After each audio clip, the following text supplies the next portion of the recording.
Some things never really change.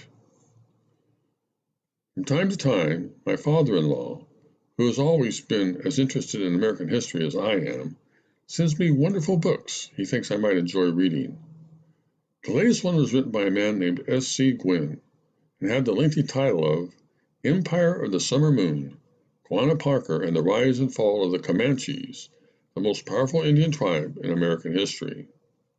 And since the last book he sent me was really good, about Kit Carson and the part he played in opening up the American West, I could hardly wait to get started. I'd always thought that the most warlike Indians who had ever inhabited the North American continent were the Apaches and the Sioux, and even the Blackfeet. But according to Gwynne, it was the legendary fighting ability of the Comanches that determined just how and when the American West finally opened up.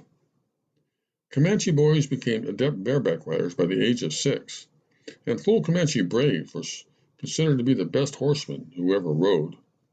They were so masterful at war and so skillful with their arrows and lances that they stopped the northern drive of colonial Spain from Mexico, halted the French expansion westward from Louisiana, and for more than 4 decades kept ever-increasing numbers of white settlers from invading their tribal lands.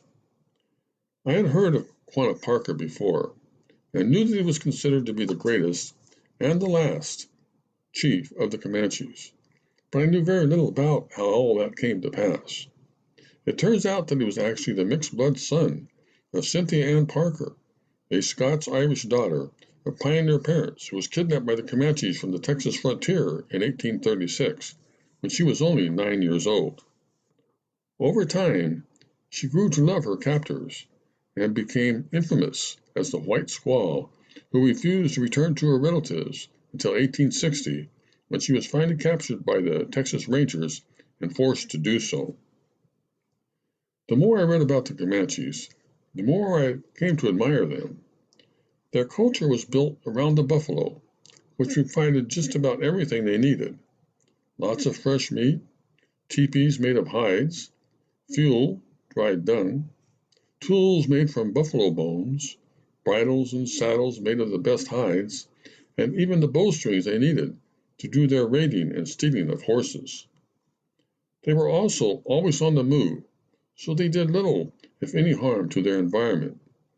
And when they did stay in one place for very long, they pitched their teepees next to some of the most beautiful streams in the old American West, where by day they could look out at an endless sea of lush green grass, and at night gaze up at more stars than man could ever hope to count.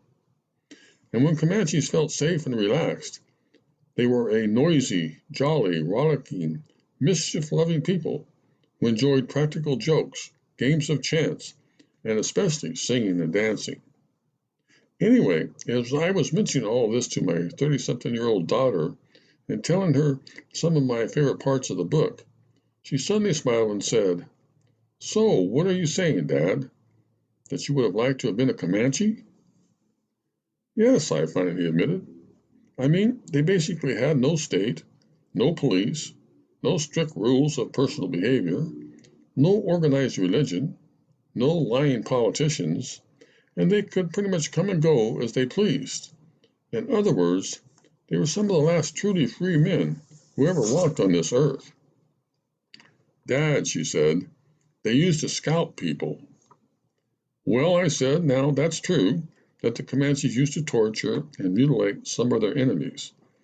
But that was mainly because they wanted to scare people away from their lands.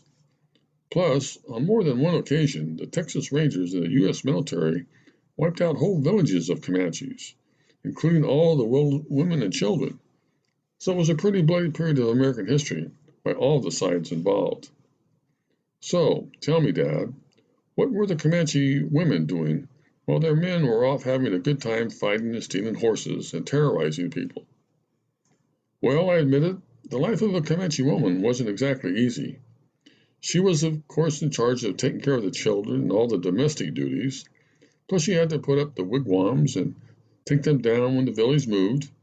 And she also had to dress and cook all the meat the warriors brought back, and tan the hides, plant the corn, cultivate tobacco, all that kind of stuff."